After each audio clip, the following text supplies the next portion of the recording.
Hey, what's up, everybody? My name is Chris Hickson. Some people call me Chickson, and we're here for another episode of Chickson's Garage. Today, we're going to do another race recap. I had my first event in our winter series up here for the Northwest Rally Association. It's going to be a four-part event, and I'll kind of break that down a little bit uh, in more detail. But before we get started, you know, uh, give me a like, subscribe if y'all want to see this. I would like to see some comments, with some feedback, like how's the filming going? I've had someone tell me to change the camera angle and I improved that. So just want to know if you guys like this style of video or what you want to see more of. I have a lot of onboard footage and I can work on doing different angles or whatever for the future events. But yeah, and also let me know if I suck at driving or not. uh, but yeah, about the winter series, it's a four-part series. The first two events are just straight up rallycross style where it's timed, one car on the track, but at a time, and it's one lap or more like a sprint. You go from start to finish, and then you go grid up again, wait for your turn, and do that again. Get a couple runs, and they take all of your times collectively. Whoever has the fastest time of the day or the fastest of all their runs, they get first, and then so on.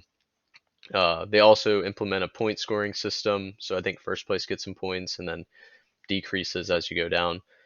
But yeah, the first two races are going to be that style, and then they said there's going to be this enduro event for the third race. I don't really know what that means, but from talking to other people, it sounds like it's similar to the rallycross, except for they have like multiple laps, and then they kind of have like a joker lap where it's a little bit different midway through. So you'll do one lap and one layout, and then maybe they switch up a turn for the second run or second lap. And then the fourth event is going to be a pretty big one. It's kind of like a mini stage rally where they're going to have one longer course, and then you taxi after that to the second course, and then you get to run that one. And if you can't make it with the pack to the second course, then you're DNF'd and you don't get to finish, I guess. So looking forward to those, but there's a lot of improvement I need to do. I was watching the footage back, and I don't know. You guys will see, but I'm looking forward to the next event in December to try to make up for lost time, I guess. So cheers. I hope you guys enjoy, and like I said, just give me some comments, please. I wanna have some feedback. All right, everybody. So here we are in car footage, first lap of the Winter Series event. We were racing in the afternoon, and I want to say, keep in mind, I haven't raced since the Labor Day event in September, so feeling a little rusty to say the least. But we'll just jump right into it. So lined up here, I'll do kind of a track breakdown too, because I don't want to spoil it. You'll see. But lined up here, I'm getting ready to go. Pretty eager. Get the flag. We take off. Uh, Comes into a slight left, slight right, into another sharper left turn. So a little slalom to start us off. Then you kind of get a little bit of a straight shot into another little S curvy section, which was pretty fun. I get up into second gear over here, and then we go through the this big long sweeping section at DirtFish. Blanking on the name right now, but hopefully it comes to me later. Long sweeping section, and then into this tight little chicane, kinda. I guess more of a slalom, but then yeah, this area was really tight. Slow down. We got to transition back on the pavement. A couple more S curves. Really, I think the main trend of this race was weight transfer, and as you guys can see, like a lot of turns. If you can keep your momentum going, then like that was to your advantage. Almost took out those cones there, but I'm too quick with it. What can I say? I didn't hit a single cone this weekend. But then yeah, we got another left into it. This is kind of a high speed section. You get onto some tarmac right there, a lot of traction, then back into some muddy dirt to a right, and then slow down a lot for this sharp corner here. Another corner immediately, and then here we go into another sweeping section, long right turn, and I go off into like kind of a bad line. Then another left here, tight over the finish, and yeah, that's the track right there. So couple takeaways from this lap. One, I looked slow as shit. It was almost like I was taking my grandma out for groceries. That's probably the nicest way to put it, I guess. I don't know. It was kind of embarrassing for me. I was trying to get back into it, and even after I finished the lap, I knew it wasn't a good one. But first one of the day, you got to get warmed up or whatever. But yeah, this track was really technical. It doesn't look that technical, but it was really focused on how do you slide maneuver the car to set up for the next turn, and I just wasn't executing on that. But yeah, we'll jump over to lap two. I fixed my camera angle. I had a little bit of a technical difficulty before I started racing, but we get it to a better spot now. And I guess just to recap for lap one, I was sitting in 5th place right there after that run. So pretty mid. And yeah, here we go. Lap two, again lined up on the grid, getting ready to go. Green flag. Get a better launch this time. I think I'm coming a little bit more confident. You can see the track a little bit better because I fixed a lot of the camera issues. But yeah, horrible shift in a second. Just put comment on that one real quick, and then getting a little out of control. Lost time in that section definitely. Into this left turn. Maybe I could have hit it a little bit harder. I don't know. Let me know what you guys think. But yeah, it gets pretty slick at the end there, as you saw. And then this section super tight section. I decided on this lap to just kind of keep it easy through there. Still ran a little wide, but we're holding it together for the most part. Really trying to focus on the weight transfer. I was on the brakes a little bit here too, doing some left foot braking. Again, almost hit that. That was better. I didn't get that close to the cone that time, but yeah, no cones on this lap either. I didn't hit a single cone this whole weekend. I don't know if I said that already or not, but hey, yeah, you definitely can see the track a lot better here. But yeah, this sector I was definitely struggling. I wasn't downshifting. I don't know why. So like, I don't have a lot of power out in these areas until like right here, and then immediately I got to get on the brake. So I locked up a little bit there and slid. And you can see just not too clean. Definitely time lost here. And then I didn't downshift, so I didn't have power really to finish strong. So that was the second lap. Improved on my times here. I was sitting in 4th place. I actually moved up a position, and I improved my time so much. I went from like it was a 1:35 on the first lap to like a 1:31-ish. So, progress was being made. I was definitely stoked about that. But then I, thought to myself, hey, you got a shifter, so why don't you, go down to first next time in these couple different sections. I kind of mapped it out in my head, and yeah, we'll see how I executed this on the 3rd lap. So yeah, getting psyched again, checking to the right. You gotta look both ways. But yeah, anticipation. I'm feeling good, ready to go. Better takeoff for sure.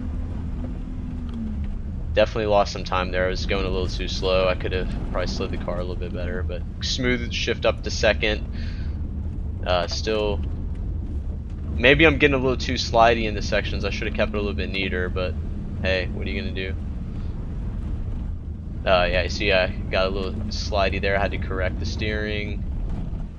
Trying to get the weight transfer to set up for this section. Easy through there. Easy through those cones.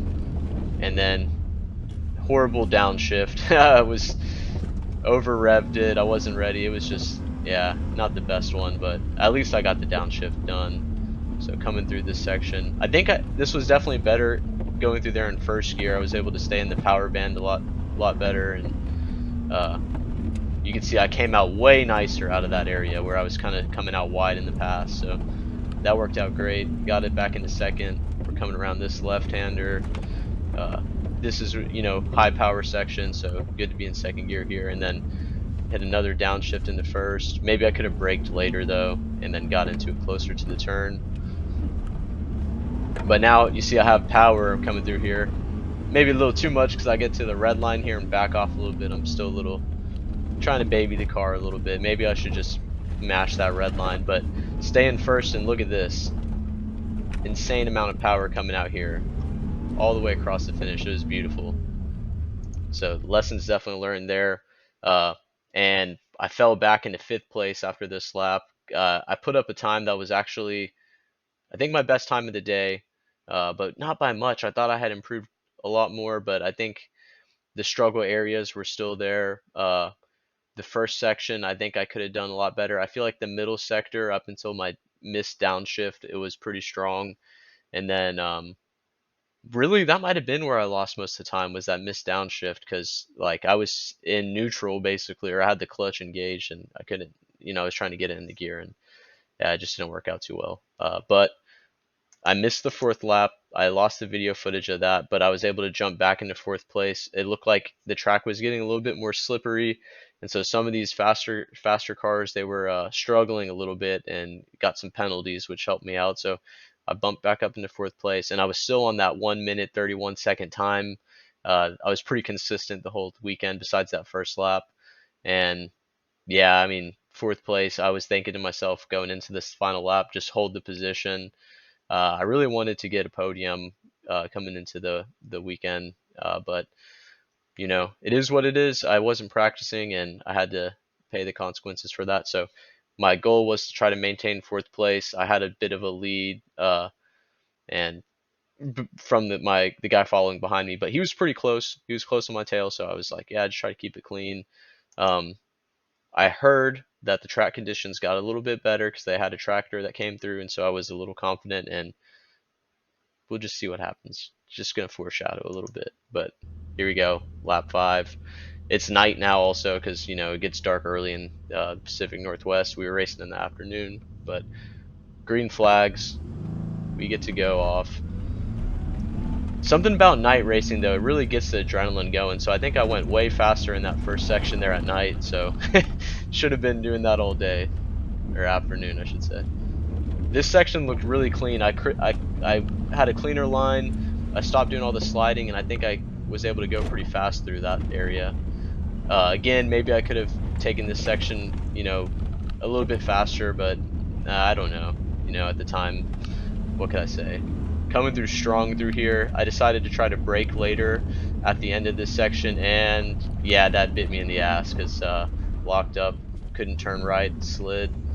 Lost so much time right there, and at that moment I was kind of scared that I wasn't going to hold my fourth place position, but I wanted to finish strong, so I was able to get the downshift into first, power through this area, get up in a second. Now we're going strong. This might have been my best lap if I hadn't made that one mistake, but the track was still slippery. I misjudged the braking, and you pay the consequences. And yeah, I mean, besides that mistake, I think this could have been my best lap.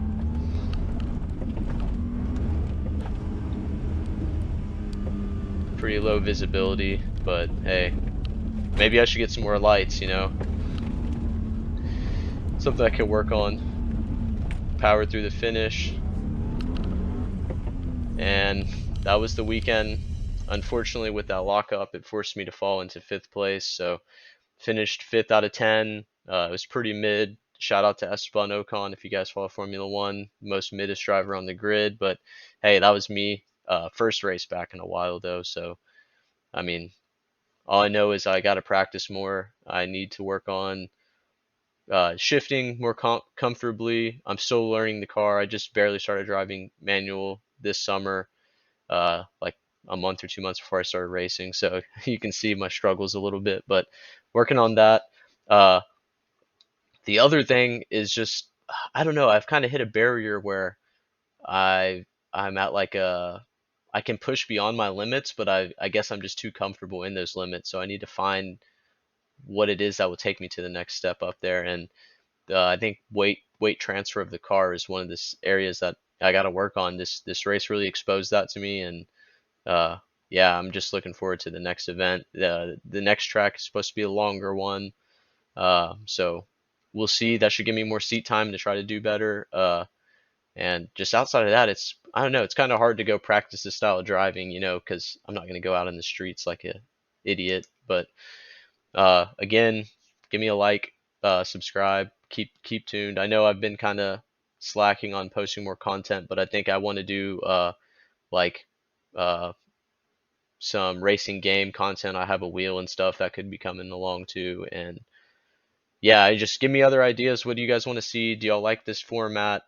Any changes y'all want to see? Different camera angles? Do y'all like the commentary? What can I do better? Just yeah, please let me know. And check me out on Instagram too. I like to post photos and stuff there. So yeah, signing off, guys. Hope to see y'all in the next one.